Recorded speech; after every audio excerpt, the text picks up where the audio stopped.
Welcome back. Leyton Orient face Scunthorpe tomorrow in the third division final. We'll hear from both camps shortly. But first to two former Scunthorpe players who captained their country, Kevin Keegan and Ian Botham. Scunthorpe United Football Club. I had 9 years there.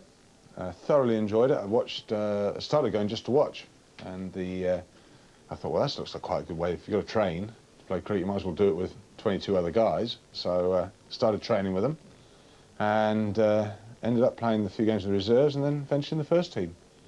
There must have been a bad flu virus going around or something at the time, but I was there, and I played on and off for about 9 years. It was great fun, and we've had promotion in my time through the normal process, but to go up, or for Scunthorpe to go to Wembley, big day out. There won't be many people left in that town. Well, now you're getting down to the real serious questions. Well, I'm going to send them a telegram up the irons. I hope, with all of my heart, that they go up. I know, obviously, it's not easy, but Scunthorpe was my starting point. It was Ray Clemence's as well, and a few other players.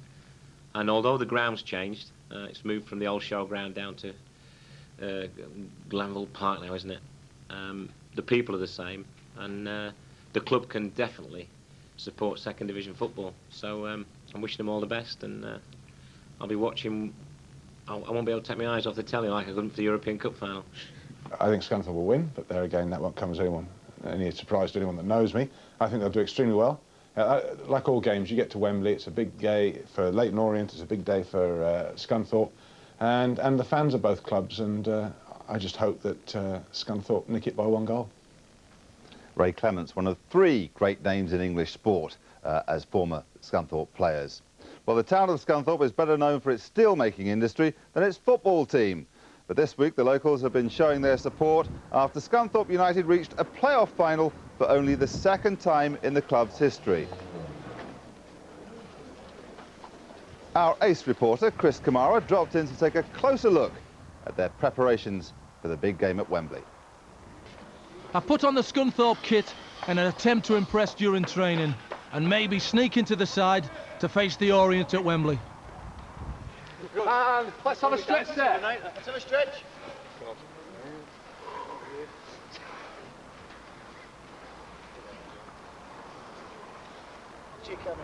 What? What? Don't speak to Hey, us. is Rod Hullet turned up or what? Where's Rod Hullet? He looks well, eh? Hey, not bad gear, whoever it is. It was clear the boys had a great deal of respect for me, so I thought it was time to ask Brian about his plans for Wembley. 4 days to go. Flexibility. To the biggest game. Yeah. Well, Scunthorpe's history for a long time. Yeah. What do you do now? What do you do with the lads? Is it hard work or just keep ticking over?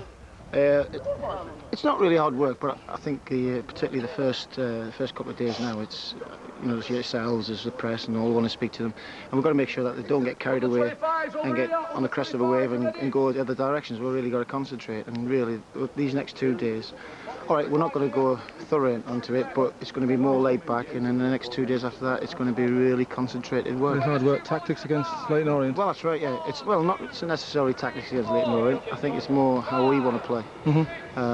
It's got to the stage now where I don't think we've got to worry about Leyton Orient. I think we've got to really concentrate on how we want to play, and if we can perform as well as I know we can, then I probably feel pretty confident. It's a luxury, isn't it? 10 days preparation before a big game.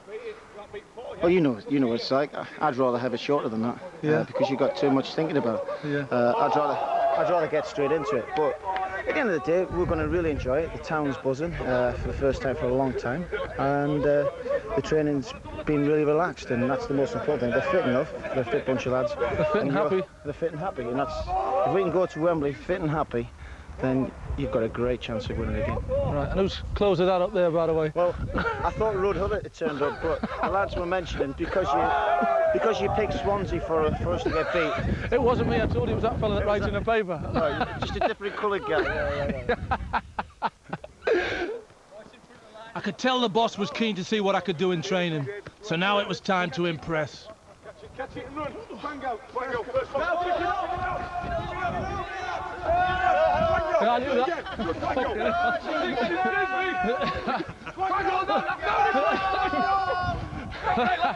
I knew that. That's it. We were cruising it all. Chris, great little session there. The boys look nice and sharp. But what's it going to be like for you leading the team out at Wembley? Well, it's unbelievable, really. I mean, since the Swansea game, the whistle went, it's just, you know, sort of dream world. I'm looking forward to it. The next captain here, Dean Martin, came and he was captain last time they got to the playoffs, and he said he didn't take as much in as he should have, and his advice was me just to enjoy it up to it and enjoy it afterwards as well, you know, win, lose. Have you got on against these Orient defenders before? No, I'm better than actually. No, it's going to be a good game in there because, like I said, it's like a final, you know, like on a Saturday, and you know, everybody wants to win, and plus, you know, I mean, if you get there, you want to go all the way, don't you? Jamie, 23 goals this season. Is there any more in the bag for Wembley? I hope so. I've gone about 4 or 5 without scoring now, so hopefully I'm saving it for the big one on Saturday. How do you feel at the moment? Because obviously you're on a Bosman, you're leaving the club at the end of the season. What do you think? If we get promotion, I might consider staying, or do you think no matter what happens, if I score a hat-trick, I'm still on my way? I really don't know, Chris, to be honest. I mean, there's been quite a bit of talk about me leaving, but to be quite honest, you know, we're all focused on the game on Saturday. It's a bit of a cliche. If we get promotion, that's brilliant, and we'll see about it after Saturday. But you know, my mind and everyone else's mind is focused on the game. John, how do you feel missing the biggest day in Scunthorpe's history? Obviously, I'm disappointed. I'm just glad the lads are there, really. It's just another game of football for me. Obviously, everyone wants me to be disappointed. Everyone's saying, "Oh, we're so upsetting." But at the end of the day, if we go up and the lads do well, that's what matters most.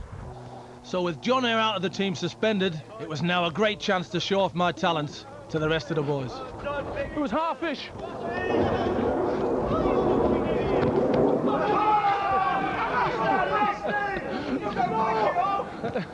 And players to watch for Leyton Orient, is there any that stick out in your mind? Well, there was not really in one particular, because I think they're all capable of scoring a goal. You know, it's really set plays and making sure that we keep 11 players on the pitch. I think that's an important one, because the last 2 games have produced probably what could have had down to 9 men. So hopefully it won't be taken still on Saturday, and hopefully it'll be a footballing occasion, because they want to play football, and it wouldn't go amiss trying to play football on that park. Well, I didn't make the team, but I was going to Wembley one way or another with Scunthorpe.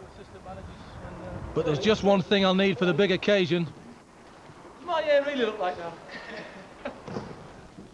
I have to say, Chris, it's not much of an improvement tonight, is there, really? I've borrowed this one. Of all the teams you've visited during the course of this season, for us, you're quite impressed by Scunthorpe. I was impressed with them. They looked very, very determined. Every one of the players stayed behind after the session was finished to practice their skills, and they just couldn't wait for the game to come, and that's a great sign for a manager. I've been through the playoffs, and they were really ready for it.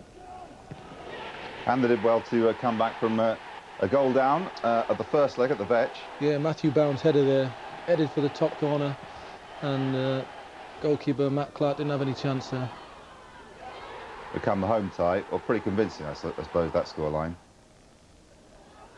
Big John Ayres causing all sorts of problems. Big John Galas, I mean, laid it off to Sheldon. Sheldon drove it away, but this is a great goal from Gareth Sheldon. He might play because John Ayres out of the game, but Andrew Dawson's ball in, and that is a real striker's goal. Opens his body up as the ball comes in, doesn't just try and help it in with his left foot, and plays it into the opposite corner and give the goalkeeper no chance whatsoever. And this is the moment John Eyre will regret for some time. Plenty of regret on the bench. Ray, I mean, it's difficult for you, I suppose, because Wembley was like your second home when you were a player, but how much does it mean to players of this calibre? Yeah, I think most players would give anything to play at Wembley, but I've got to say, being 3-0 up, I do admire the way he was trying to shut the ball down, but to actually make a challenge like that when you are 3 goals up was a bit of a ludicrous challenge, it's got to be said. OK, on the positive side, Jamie Forrester, your man of the team. No doubt about that. He's got great awareness for where the goalkeeper's positions are. When he gets into the box, he doesn't panic, he doesn't rifle the ball, he just waits to see the position he's into. Look at that, I mean, he's got his back to goal there. Ray was talking about it early on, knowing where the goals are. But this is his real strength. Look at Scott Barrett, the Orient goalkeeper who he faces on Saturday, knows he's out of position, and it's a player of real ability it takes to knock the ball over your head like that. Once again, look, goalkeeper's position, done hardly anything wrong, the Barnet goalkeeper there, just fractionally maybe a yard ahead that he should be, but Forrester picks that up. And then his last game for the club? Well, I think without doubt, really. I mean, he hasn't committed himself to the club, but I don't think Brian Laws will be too unhappy with that as long as he does the business on Saturday. Indeed. Well, it's the first time for 69 years that Leyton Orient have been at Wembley, so often in the shade of more illustrious neighbours. But as Ned Bolting reports, they're determined to be the pride of the East End tomorrow.